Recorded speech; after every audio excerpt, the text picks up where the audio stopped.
Magandang araw po sa ating lahat. I am pleased to inform everyone that for the first time in over a decade, a significant natural gas discovery has been made.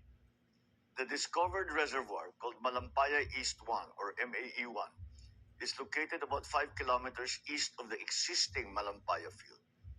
The MAE-1 is estimated to contain around 98 billion cubic feet of gas in place.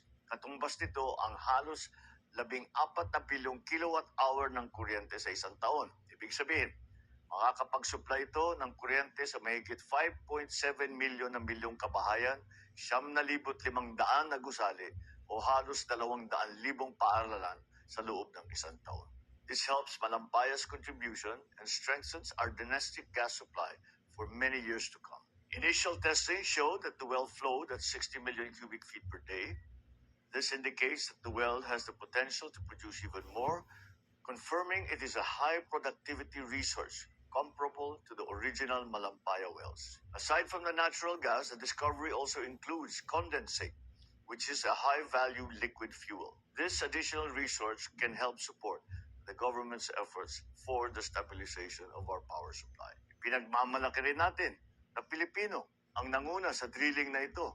Higit sa lahat, natapos nila ito na walang aksidente o environmental incident. MAE-1 is the first milestone under the Malampaya Phase 4 drilling campaign, which also includes the Camago 2 and the Bagong Pag-asa wells.